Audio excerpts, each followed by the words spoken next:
Yo siempre les digo que uno tiene que andar de buen ánimo porque si uno no se hace la vida bonita, está difícil que alguien más se la haga.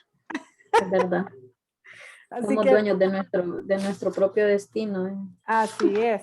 Por eso es que yo siempre los saludo con buen ánimo, les trato de dar energía. Me encantaría poder tener la energía que tenía uno de mis profesores, que Dios mío, ese hombre, yo lo admiro muchísimo. Él da clases en maestría en la Católica actualmente y es una energía contagiable. Se llama, no sé si ustedes no conocen, sin relación alguna, se llama Manuel Zelaya, pero no tiene relación con Mel. Buenas noches. Y es, buenas noches, Ana. Tiene una energía increíble, da clases de 6 a 8 de la mañana, imagínense.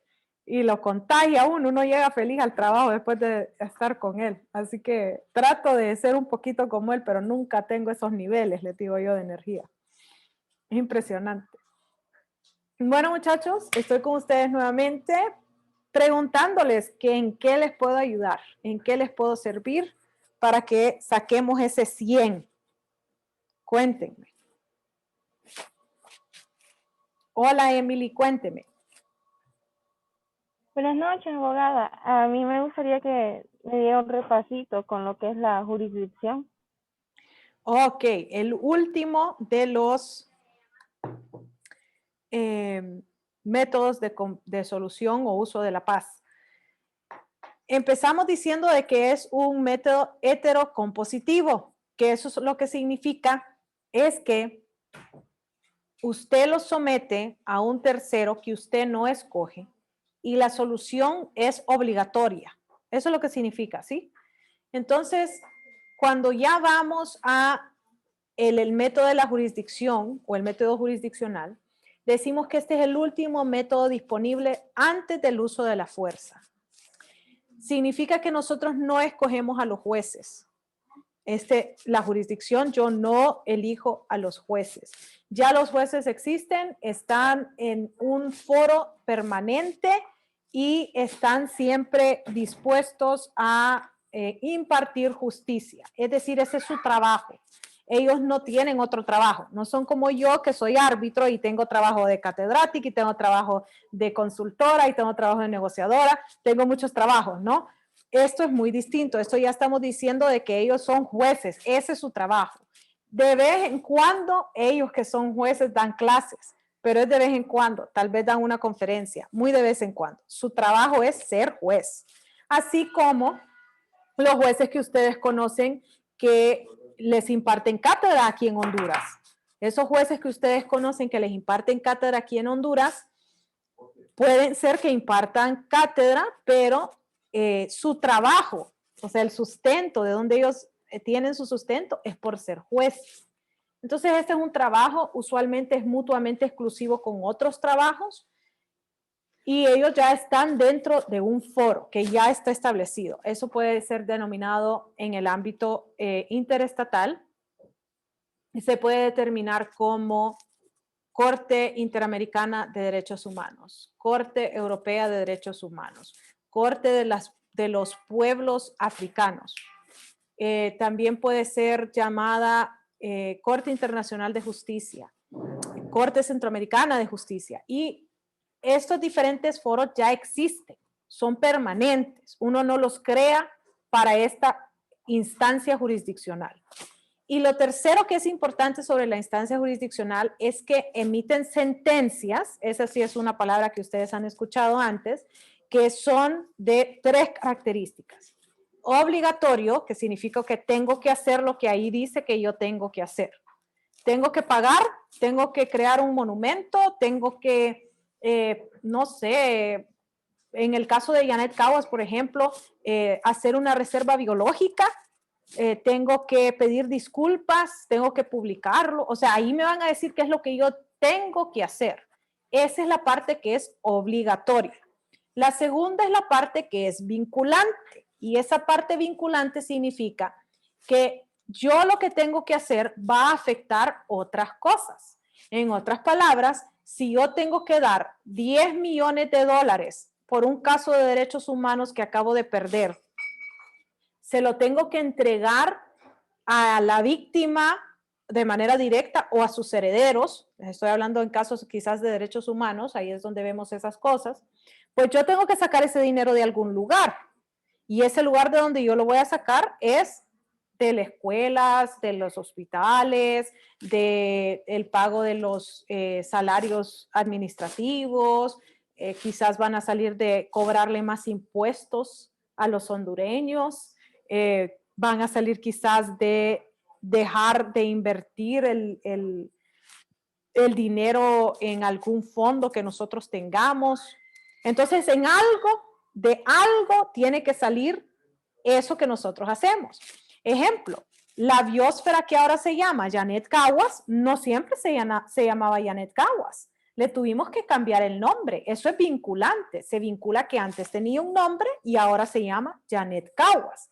Se vincula también que como es un área protegida, tiene que ser patrullada por Honduras. Es decir, tenemos que invertir recursos para patrullar esta área. En otras palabras, lo obligatorio es qué es lo que yo tengo que hacer para respetar la sentencia de manera inmediata. Y lo vinculante es qué es lo que rodea esa obligación. ¿A qué toca esa obligación? Eso es lo que hablamos de vinculante. Vincula con otras cosas.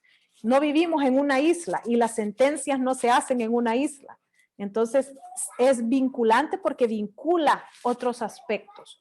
Y lo último que tenemos es que crea jurisprudencia. Crea jurisprudencia porque la sentencia es pública. Todo el proceso fue público. Eso significa de que en ciertos casos todo el proceso pudo haber sido televisado. Sí, pudo haber sido televisado. En ciertos otros casos significa de que va a quedar todo en un expediente digital. Es decir, vamos a grabar todas las audiencias y esas audiencias usted las va a poder ver mientras exista internet. Pues ahora en YouTube hay un montón de audiencias que usted puede meterse y ver. Entonces, mientras existe internet, yo creo que no va a estar muy lejos de la verdad decir de que van a existir estas grabaciones que vamos a poder verificar. Y obviamente que sea público significa que va a quedar un récord escrito. En otras palabras, usted va a poder ir a una biblioteca, ya sea virtual o en persona, y va a poder leer qué fue lo que sucedió, qué fue lo que dijo el juez, cómo admitieron las pruebas, rechazaron algún testigo, por qué lo rechazaron. Todas esas cosas usted las va a poder leer dentro de ese expediente. Entonces, eso es lo que significa que crea jurisprudencia, que va a ser público, que es una instancia extraordinaria y que entonces nosotros vamos a poder aplicarla en casos posteriores. El día que vimos esto, yo les comentaba de que habían dos diferentes puntos de vista. Estaba el punto de vista que solo se iba a aplicar a las partes que participaron. Es decir, si hay una sentencia que se emite en un caso entre Israel y Jordania, solo va a afectar la jurisprudencia a Israel y Jordania. Ese es un punto de vista. Ese era el punto de vista que sostenía, por ejemplo, el doctor Reina, Carlos Roberto Reina, que fue presidente nuestro.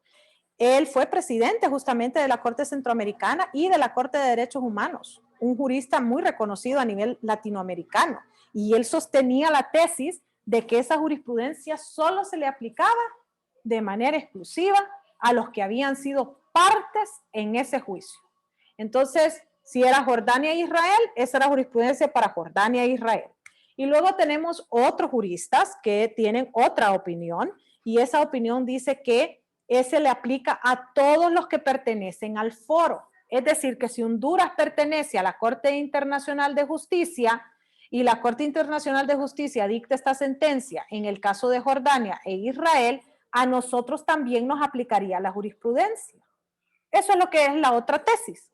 Es muy conocida como la tesis francesa, esa de que la jurisprudencia aplica a todos los que pertenecen al foro, es una tesis francesa, y la tesis de que solo aplica a las partes es una tesis que es conocida como la tesis americana.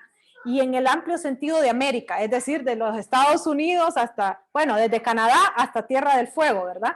O sea que es una tesis americana, Canadá, Estados Unidos, México. Usualmente adoptamos la tesis de que solo aplica la jurisprudencia para las partes. Entonces, eso es lo que nosotros deberíamos de saber sobre la jurisdiccional. ¿Todavía tiene preguntas, Emily? Sí, una pequeña. Cuénteme. ¿Por qué a la mediación, a la conciliación y al arbitraje se le llama método de solución alterna? Oh, esa es una pregunta muy interesante.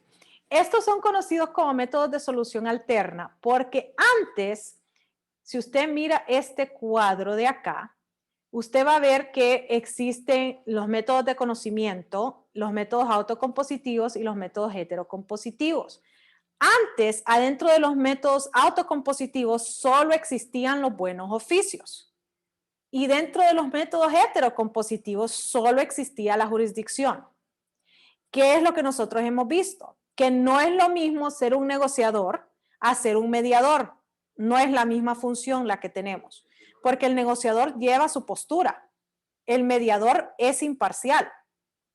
O sea, si a mí me contrata Estados Unidos para negociar acerca del maíz, créame que yo voy a hacer todo lo posible para que el punto de vista de Estados Unidos sea el que se escucha. Pero si yo soy un mediador y me contrata Estados Unidos y México para hablar acerca del maíz, yo soy imparcial. Entonces yo no voy con una postura. Igual sucede con la conciliación. ¿Cuál es la diferencia entre la mediación y la conciliación? Que la conciliación, si vamos de vuelta a esta gráfica, vamos a ver dónde está. Aquí está la gráfica. Cuando vemos la conciliación y la mediación decimos que es la más débil de todas porque es un proceso dinámico, estamos todos sentados en la misma mesa, eso es bien importante aclararlo, todos estamos sentados en la misma mesa y una de las partes única y exclusivamente está como viendo en qué puede facilitar la conversación. Es un diálogo, de ahí no va a resultar nada escrito. Luego tenemos la conciliación y ya la conciliación es el término intermedio. Y le decimos el intermedio porque ya él no se siente en la misma mesa con las partes. Ya él está, ese conciliador o esa conciliadora está usualmente en un estrado. Las partes están sentados en mesas distintas, inclusive muchas veces en estas conciliaciones. Y una de las cosas muy interesantes es que se habla con una parte, se escucha todo lo que esa parte tiene que decir y luego se habla con la otra parte y se escucha qué es lo que esa otra parte tiene que decir. Y luego nos reunimos los tres y vemos qué es lo que podemos tener en común y qué es lo que podemos tener en desacuerdo. Y ese conciliador nuevamente es imparcial, pero sí se queda establecido que ese imparcial va a dar una recomendación. Y esa recomendación usualmente tiene que ser verbal. Es raro que una conciliación termine en algo escrito. No es que es imposible, pero es raro que termine en algo escrito. Y cuando este conciliador termina el proceso, ya las partes tienen que tener algún tipo de acuerdo. Eso que llamamos el pacto de caballeros, se dan la mano, ¿sí? Se dan la mano. Entonces, este conciliador no es como que escuchó evidencia, no puede evacuar pruebas, él puede escuchar qué es lo que las partes dicen, pero evacuar pruebas no puede hacerlo, no puede adjudicar el caso, decir usted es el que tiene la razón, eso tampoco lo puede hacer un conciliador y tampoco puede dar indemnizaciones. Y como usted es el culpable, entonces tiene que pagar, eso no lo puede hacer. Y como usted es el culpable, entonces tiene que obligatoriamente cambiarle el nombre a la biosfera y llamarlo biosfera de Dianet Caguas. Eso no lo puede hacer el conciliador. Entonces es un método de solución intermedio porque ya es un poco más formal, ya es un proceso que está dirigido, ya es que los dos tienen que estar sentados en mesas aparte, ya hemos tenido conversaciones por aparte y ahora de manera conjunta. Entonces ese es el intermedio. Y luego tenemos el arbitraje. Y el arbitraje es el más fuerte de todos. Y es el más fuerte de todos porque ahí sí hay un laudo. En ese arbitraje sí hay un laudo. Ese laudo equivale a una sentencia que equivale a tener fuerza de ley. Entonces, ese es el método alterno más fuerte. ¿Alterno a qué? Bueno, en el caso de los métodos heterocompositivos, el arbitraje es el método alterno a la jurisdicción. Es decir, yo no voy al juzgado, sino que voy a un arbitraje. Es un método alterno. En cuanto a la conciliación y a la mediación, son alternos a los buenos oficios. Y muchas personas, muchos juristas que hemos leído en esta materia, nos dicen que también son alternos a la negociación. ¿Y por qué ellos dicen que son alternos a la negociación? Por esto mismo de que hemos hablado de que es un experto, que es conocedor de la materia, pero no tiene un interés que defender, sino que va como un neutral o un imparcial. O sea que es alterno a la negociación, dicen muchos, y otros dicen es alterno a los buenos oficios. Entonces, estos dos métodos son alternos desde el punto de vista autocompositivo y hasta cierto punto del método de conocimiento. Y el arbitraje de manera directa es un método alterno a la jurisdicción. Entonces, antes eso no existía. Por eso es que ahora que existe decimos son métodos alternos a lo que antes existía. ¿Le aclaré la duda, Emily? Sí, listo, abogada, gracias. Súper. ¿Tiene alguna otra? No, ya no, además ya me llevé media clase. Súper. ¿Alguien más tiene alguna duda en la que le pueda servir? ¿Algo que les responda?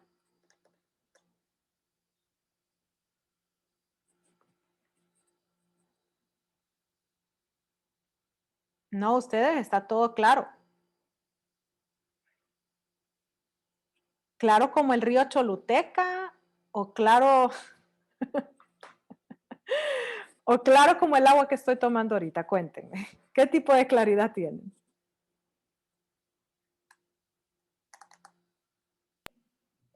Abogada, una pregunta, solo por Ellen, curiosidad, ¿qué significa autocompositivo y heterocompositivo? ok, autocompositivo significa que las partes de manera conjunta eligen quién es el que va a hacer el buen oficio, quién es el que va a hacer la mediación o quién es el que va a hacer la conciliación. Entonces son autocompuestos porque ambas partes se ponen de acuerdo. Heterocompositivo ya no hay un acuerdo, ya sea que alguien más ya lo ha nombrado, que es en la cuestión donde vamos a la Corte Internacional de Justicia, ahí yo no nombro al juez, el juez ya está nombrado. O en cuanto al arbitraje, si solo es un árbitro, lo va a escoger el centro de conciliación o el mismo tratado ya dice quién es el que va a ser el árbitro. Abogada, ¿cómo así? Ya sé que esa es la siguiente pregunta. Nosotros a veces hemos firmado memorándums de entendimiento.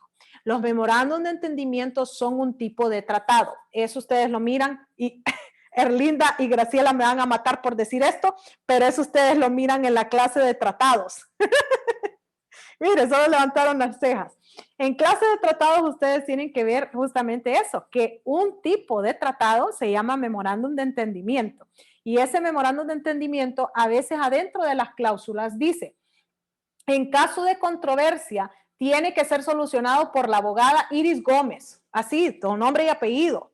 Y le dice cuáles son las características de Iris Gómez para que no vaya a salir otra Iris Gómez, que no sea esta Iris Gómez, que es compañera suya.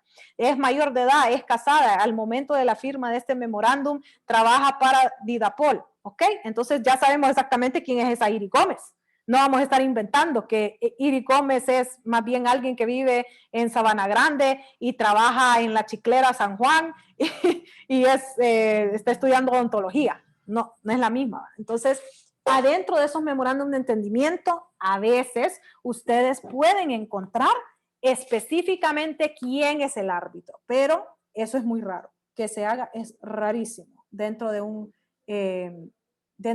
de estos tratados. ¿Dónde más pueden ustedes encontrar que se ha nombrado un solo árbitro en donde se nombra de manera específica quién va a ser el árbitro? Respuesta de alguien que es árbitro. En un contrato mal escrito. Espero que me hayan escuchado ahí. Solo un contrato mal escrito va a tener ese tipo de observaciones. Si usted tiene un tipo de observación distinta, entonces usted lo que va a tener es algo que le dice vamos a someternos a la Cámara de Comercio de Tegucigalpa, vamos a someternos a la Cámara de Comercio de Cortés. Sí, o sea que muy específicamente le van a decir cuál es el foro al que van a ir. Sin embargo, sí existen, ¿verdad? Esos momentos en donde sí se ha llegado a un acuerdo en común, pero como les digo, es rarísimo, de lo más raro posible, que se haya designado un árbitro.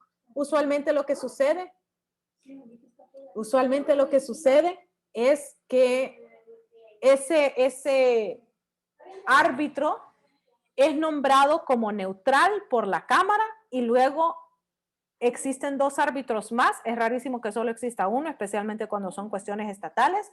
Existen dos árbitros más que uno va a ser nombrado por cada una de las partes. En otras palabras, si yo soy Honduras y yo me someto a una conciliación, Honduras y Nicaragua se van a poner de acuerdo para decir quién es el árbitro.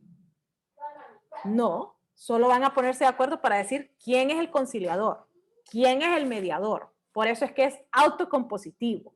Entonces, en el caso de que Honduras y Nicaragua se pongan de acuerdo en quién es el árbitro, yo les diría, no estamos viendo las cosas en su justa dimensión. Es decir, no estamos viendo, no estamos haciendo bien las cosas. No estamos realmente determinando qué es lo que está sucediendo. Estamos ante un proceso irregular. El arbitraje, el Centro de Conciliación y Arbitraje nombra un árbitro. Eso es lo que usualmente sucede, que él es el que va a ser el neutral. Lo siento, muchachos, se me acaba de ir la luz.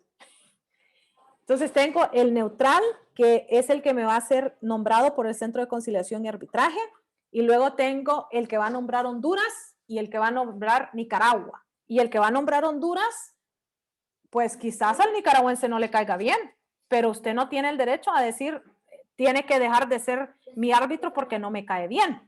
O sea, imagínense en qué mundo viviríamos si a usted le cae mal el juez y entonces usted dice, no puede ser mi juez porque me cae mal. Usted tiene que tener razones especiales para recusar a un juez. Ejemplo, óigame, es hermano del presidente de Honduras, no puede ser árbitro en la causa. O sea, eso sí es una cuestión por la cual puedo recusar a un juez que está viendo un caso de Honduras. Ahí sí le creo, pero el hecho de que usted recuse a un juez tiene que tener un fundamento muy especial.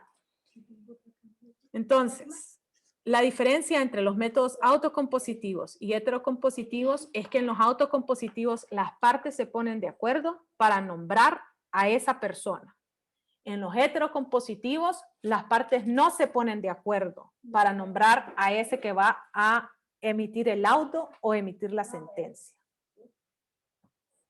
¿Le queda claro? Sí, abogada. Ok. Abogada, buenas Hola, noches. buenas noches, Elmer. ¿Cómo está? Todo bien, abogada.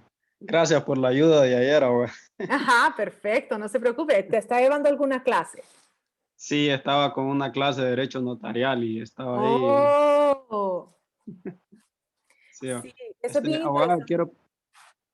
Dígame. quiero preguntar, para la sustanciación de todos estos procesos, ¿en qué ley procedimental nos amparamos o el mismo tratado tiene cuáles son los procedimientos?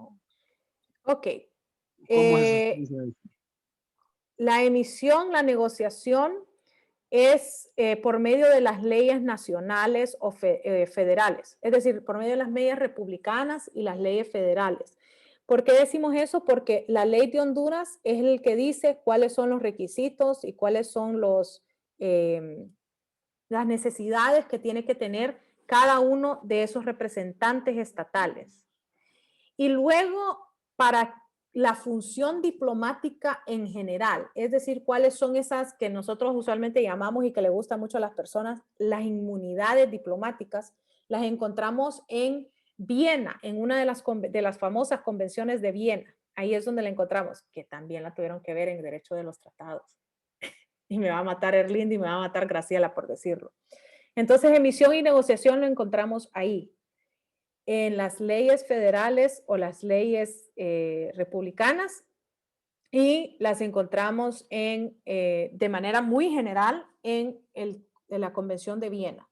Luego, la investigación y los buenos oficios son mencionados en ciertos manuales de las Naciones Unidas y en ciertos manuales del Consejo de Seguridad. Ahí usted los puede encontrar. Esos fueron adoptados también de una manera de copy-paste. Ustedes saben que no solo en Honduras nos gusta el copy-paste, ¿verdad? Entonces también en la OEA hay copy-paste y hicieron copy-paste de esos manuales en la OEA. O sea, los manuales de las Naciones Unidas le hicieron copy-paste en la OEA. En Europa, ellos tienen su propio manual que es un poquito distinto sobre investigación y buenos oficios porque ya pone requisitos especiales. Mientras que los manuales que tenemos a nivel de ONU y OEA son más generales. Tiene que ser mayor de edad, no puede ser nacional del lugar donde va no puede tener la nacionalidad del lugar donde va a investigar, no puede ser de la nacionalidad del lugar donde va a hacer los buenos oficios. O sea, imagínese si usted fuera de Olancho y hay un problema entre Olancho y, no sé, gracias a Dios, hay un problema entre ustedes dos y lo mandan a usted a hacer una investigación, pues si usted es olanchano, lo más seguro, eso va a salir a favor de Olancho. No va a salir a favor de gracias a Dios. Entonces debería de ser de una nación, pero también de una nacionalidad distinta cuando hablamos en derecho internacional. Si vamos a investigar algo que sucedió, por ejemplo, en Honduras en el 2009, no debería de ser un hondureño el que investiga. Por eso es que vemos que vinieron extranjeros a investigar, porque tiene que existir esa imparcialidad. Ya en cuanto a la mediación, la conciliación y el arbitraje, tenemos una ley aquí en Honduras que nos habla sobre eso. Además de eso, tenemos ley y reglamento adentro de cada uno de los centros de conciliación y arbitraje que hay.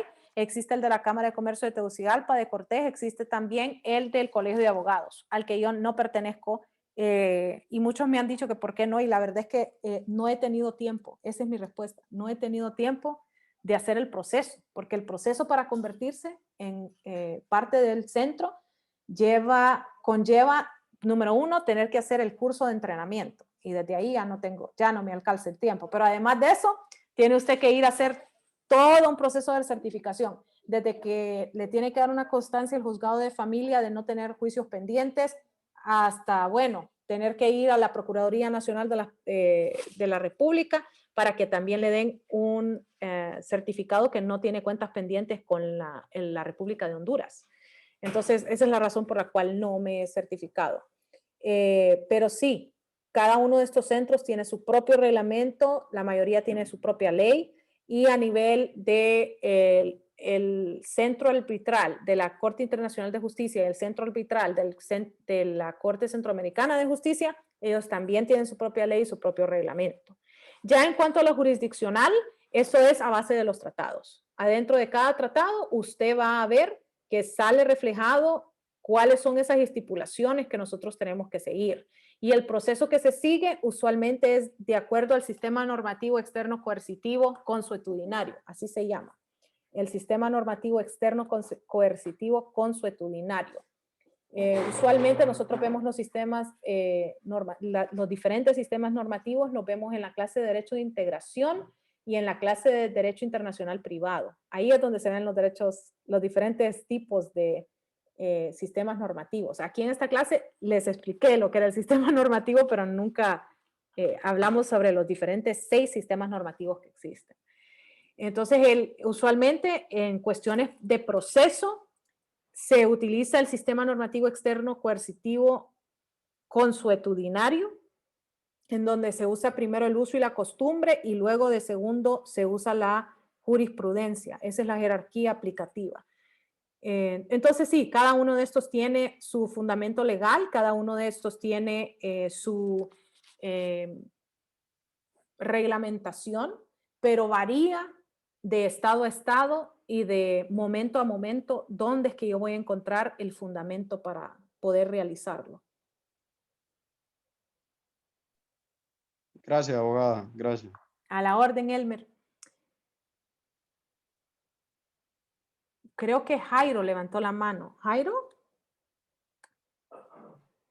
Sí, buenas noches. No, solamente consultarle, bueno, es una pregunta general, nada que ver. Por la parte esa que dice usted que no asiste o no participa o no forma parte del colegio de abogados, pero sí está inscrita al mismo, solo que no tiene tiempo para asistir a las asambleas que convoca el colegio de abogados. No, no. Yo sí pertenezco al colegio de abogados, pertenezco al colegio desde que me hicieron procuradora. Sí, cuando hacen la práctica, sí, ustedes les hacen procuradores. Desde ese momento yo pertenezco al colegio de abogados. Una vez me atrasé en una cuota, esa es la única vez porque yo usualmente pago en febrero y se me había olvidado, estaba en Estados Unidos y se me había olvidado hacer el pago. Y entonces le hablé a mi mamá y pagué, si no me equivoco, 15 días tarde. Ese ha sido el único atraso que he tenido en mis cuotas. Asambleas nunca voy porque ahí hasta pegan con silla, ¿verdad? Parece boxeo profesional lo que sucede en las asambleas del colegio. Y nunca me ha interesado meterme realmente en el organismo o la organización ya ejecutiva del colegio de abogados. Nunca me ha llamado la atención, se los confieso. En lo que sí les digo que no me he certificado es en convertirme en árbitro del colegio de abogados, porque ellos también tienen un centro de conciliación y arbitraje y no es suficiente tener el carnet de colegiación para ser considerado árbitro. Tiene que hacer un proceso distinto. Tiene que ir a capacitaciones, tiene que entregar una infinidad de constancias y tiene que entregar también una declaración jurada. O sea que hay diferentes tipos de procesos que yo tengo que hacer si yo quisiera certificarme y formar parte de la lista de conciliadores.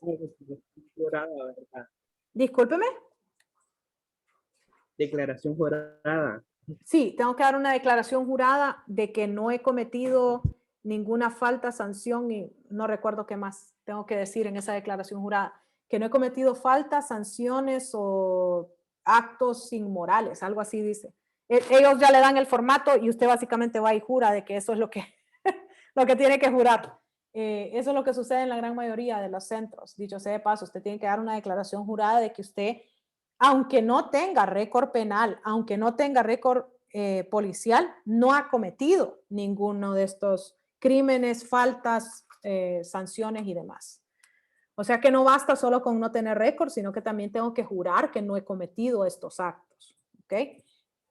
Pero sí, se los confieso, no me ha quedado tiempo de hacer el proceso ni de entrenamiento, que ni siquiera sé cuál es el proceso, no tengo segura si son 1, 2, 3, 4 sesiones, no lo sé.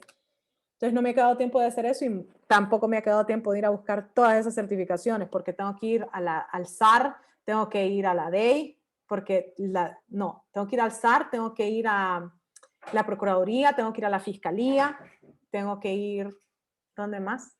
Al Tribunal Supremo de Cuentas, Tribunal Superior de Cuentas, tengo que ir al Juzgado de Familia, tengo que ir a traer los antecedentes penales, tengo que ir a traer los antecedentes policiales. Son 10, me hacen falta 3 donde tengo que ir. Si me acuerdo se los digo, pero sí, son varias las certificaciones que tengo que conseguir y son trámites personales, como saben ustedes. Entonces, no me ha quedado tiempo. Les soy sincera.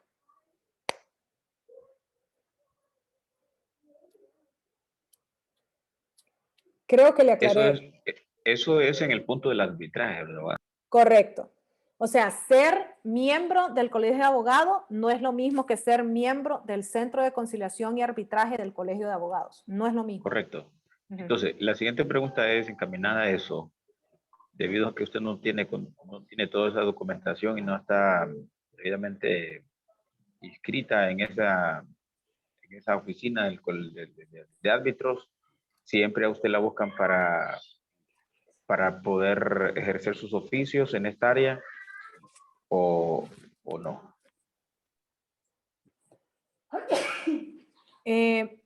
Salud. Gracias, muy amable, perdón. Ok, ser parte del Centro de Conciliación y Arbitraje, estar en la lista de los árbitros del Centro de Conciliación y Arbitraje, significa de que yo puedo ser árbitro en el Centro de Conciliación y Arbitraje del Colegio de Abogados. Cada uno de los centros de conciliación y arbitraje tiene su lista. Entonces, si yo estoy en la lista de Tegucigalpa y de Cortés, yo puedo ser árbitro en Tegucigalpa y en Cortés. Si yo luego me adiciono o hago todo este trámite, yo me puedo convertir en árbitro de la Colegio de Abogados. Es decir, voy a estar en 3 diferentes listas. Eso es lo que significa estar en la lista de árbitros, estar certificado para ser árbitro. Entonces, cada uno de los centros tiene su lista. y que usted esté en la lista de Tegucigalpa, dicho sea de paso, no hacen homologación. Si yo soy de Tegucigalpa, no es como que yo voy a San Pedro y le digo, mire, yo soy árbitro aquí, entonces automáticamente agréguenme a la lista. No, no funciona así. Cada uno de ellos tiene su proceso. Cada uno de ellos tiene sus requisitos y el requisito que más difícil es justamente el entrenamiento. Ese usualmente es el que más nos cuesta porque tenemos que dedicar 1, 2, 3, depende cuántas semanas ellos crean que sea necesario, de estar yendo usualmente 6 horas al día, o sea que no es no pudiera estar yo trabajando y además de eso yendo a hacer mi proceso de certificación. Usualmente, ¿qué hacen mis colegas que sí quieren estar en muchas de las listas? Ellos toman una vacación, si son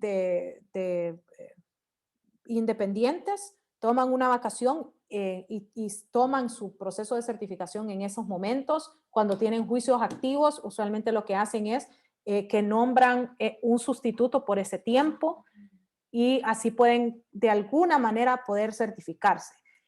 Ya si usted trabaja dentro de un bufete, usualmente los bufetes que son bastante serios, aquí tenemos varios en Honduras, mandan a certificar a sus abogados para que ellos pertenezcan a las listas. En otras palabras, ellos tienen el área penal, el área civil, el área laboral y también tienen el área arbitral adentro de sus bufetes.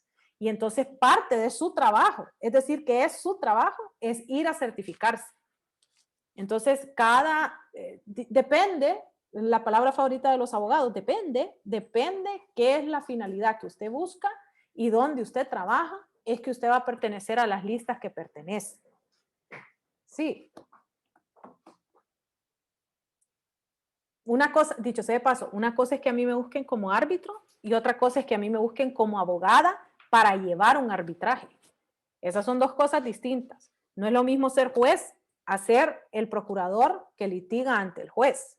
No es lo mismo, es igual. En el caso de los árbitros, una cosa es ser árbitro y otra cosa es ser abogado de la parte que está litigando un juicio arbitral. ¿Sí me doy a entender? Correcto. Ok, perfecto. Correcto, abogada. En el caso, por ejemplo, si usted está en la lista allá en San Pedro Sula Uh-huh. y entonces llaman a esa oficina porque requieren de sus servicios y usted es una de las personas indicadas para ejercer el guerra o qué cosa. Una vez que esté en la lista, usted tiene que estar pagando mensualmente algo o usted hace un efectivo de pago de acuerdo a los servicios que usted hace. No. Ser parte de la lista de árbitros no requiere que yo dé una mensualidad, ni tampoco requiere de que yo dé ningún tipo de gratificación al centro, porque el centro lo que hace es que me certifica a mí diciendo, esta es una persona confiable. O sea que el nombre mío está muy atado al nombre del centro de conciliación al que yo pertenezco.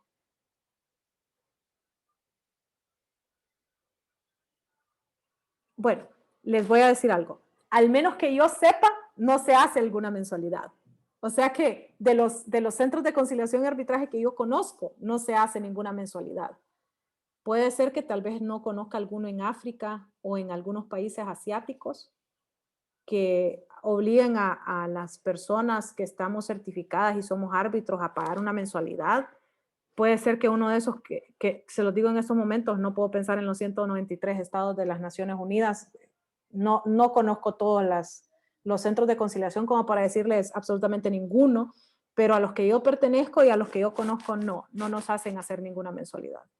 No es obligación.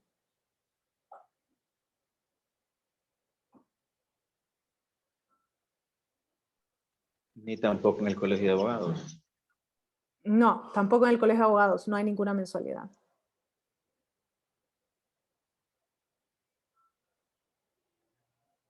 Y al final las juntas directivas de los colegios, de los capítulos, ¿qué es lo que administran entonces? Muy buena pregunta y la respuesta es no sé, ni idea. Ellos administran las mensualidades que pagan los colegas para tener su carnet para poder litigar.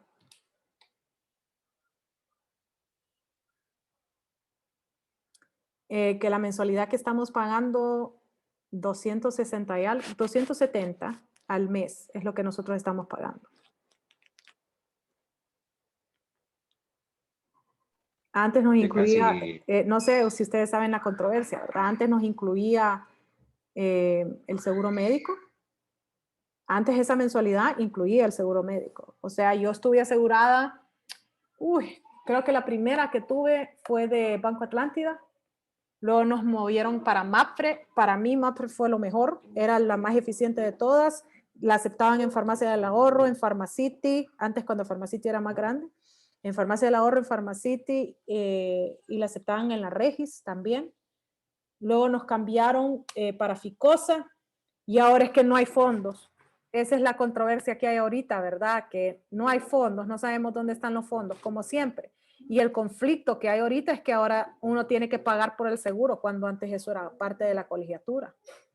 O sea, antes yo no tenía que pagar nada y yo estaba asegurada y ahora yo tengo que pagar para poder estar asegurada.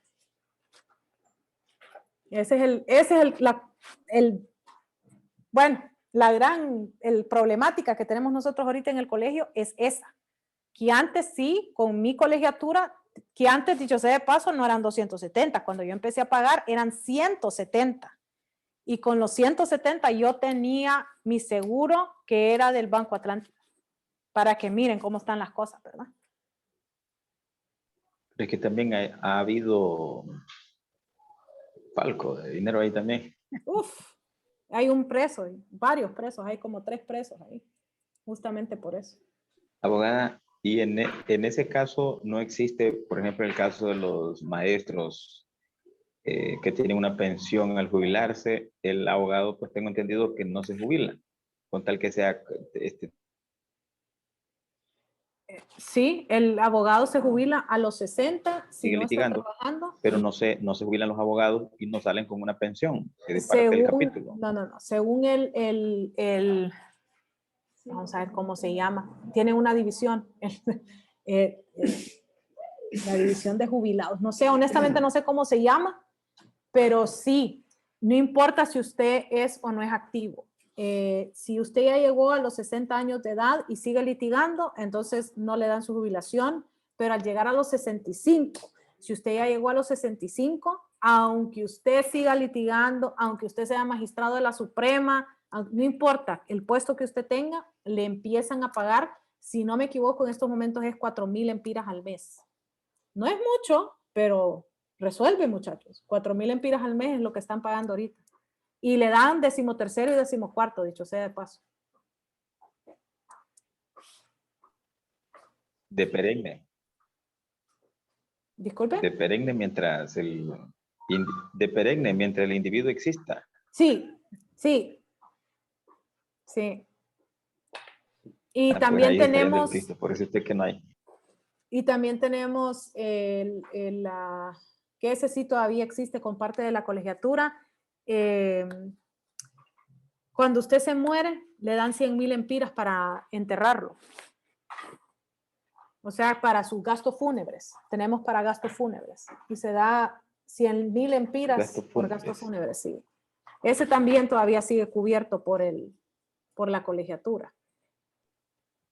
Pero Que ese no, trámite, abogada, es burocrático, así como la fotocopia que hay que sacar del Estado. no, fíjese que lo que tiene que llevar es el acta de defunción. Para los trámites funerarios, lo que tiene que llevar es el acta de defunción y usualmente le dan, creo que en 7 días le dan el dinero a sus familiares. O sea que el familiar tiene que desembolsar, pero obviamente se reembolsa de manera rápida, ¿verdad?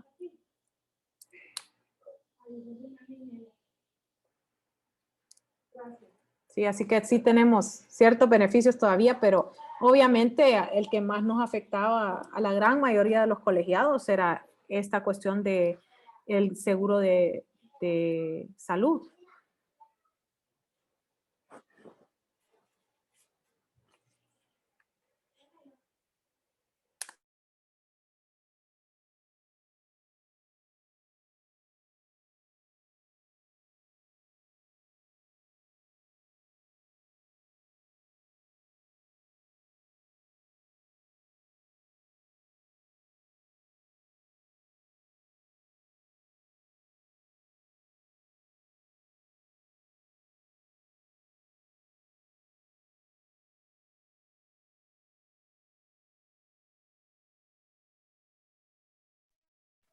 Hola. Hola, disculpen, se Ah. me cayó momentáneamente y regresó la luz. Cuéntenme, ¿en qué más les puedo ayudar? ¿En qué más les sirvo?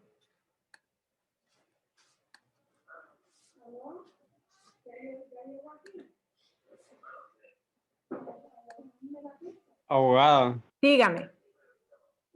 es que, bueno, es que yo siempre he tenido una como incógnita, ¿verdad? Sí. Ya, por ejemplo, El Salvador, con lo que hizo el presidente, de que en las cárceles unió las pandillas, Ujú. ¿cómo responde El Salvador ante los organismos internacionales de derechos humanos en esta situación? ¿Y por qué Honduras no lo podía hacer? Honduras puede hacerlo en cualquier momento. Que si debemos hacerlo, yo no creo, porque nos meteríamos en mucho problema. Demasiado.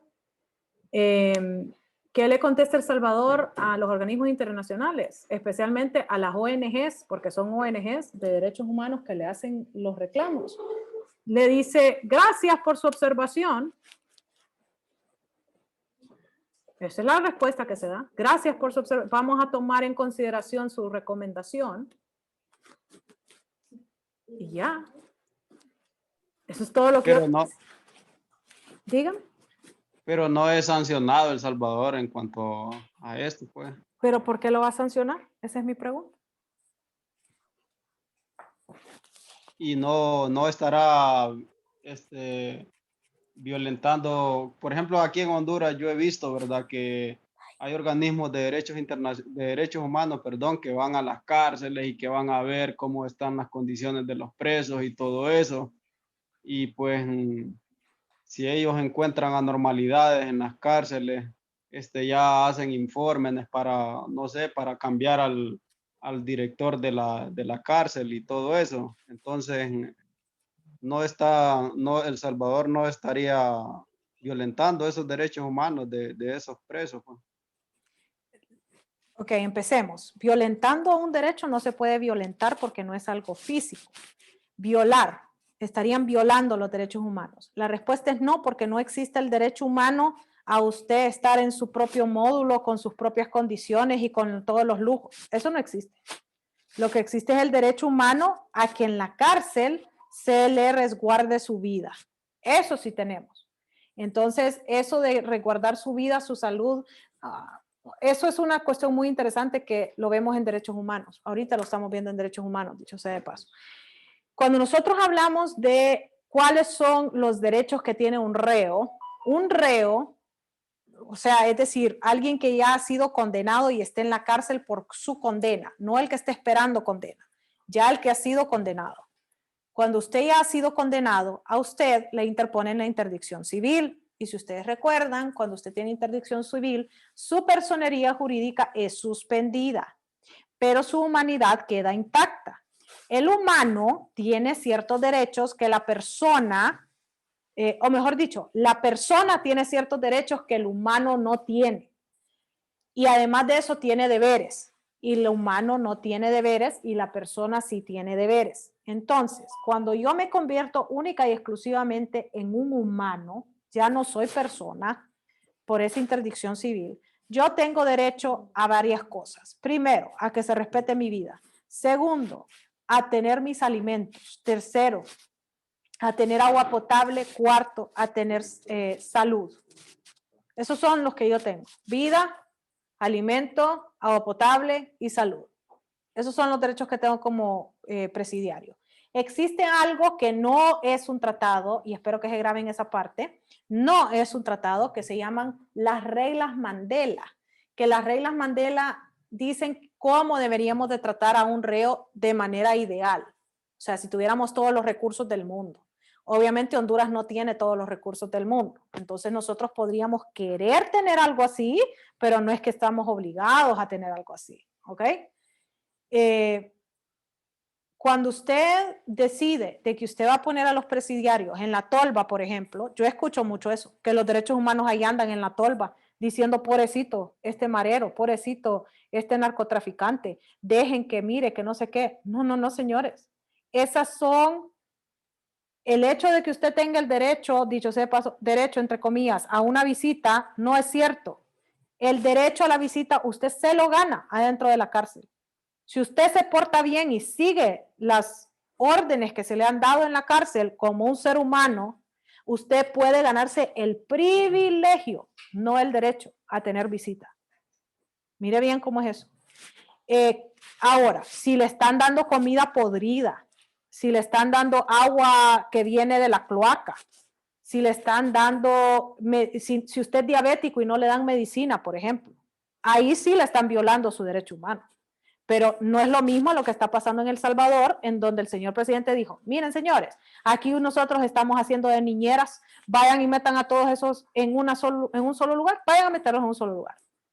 Y si a ellos le hacen un reclamo, las personas de derechos humanos, y le dicen, es que el director los metió en el mismo lugar, él lo que les va a responder es, sí, los metió en el mismo lugar porque yo di la orden que los metiera en el mismo lugar.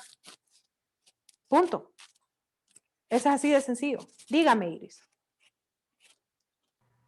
Abogada, le iba a hacer una pregunta con respecto a lo que está mencionando ahorita. En este caso, los derechos humanos no deberían de ser supervisados, pienso, ¿verdad? Porque al momento de defender tanto los derechos de los presos, también se están violentando los derechos de las personas por las cuales estaban velando por justicia, ¿verdad? En este caso, al demostrarles tanta condescendencia a las personas que están presas, digo, no sé, es mi opinión, para mí ellos deberían de ejercer algún tipo de trabajo para retribuir, porque se han acomodado, prácticamente las cárceles ahora son como ciudades de delincuentes, porque tienen tantos privilegios que no parecen cárceles en sí.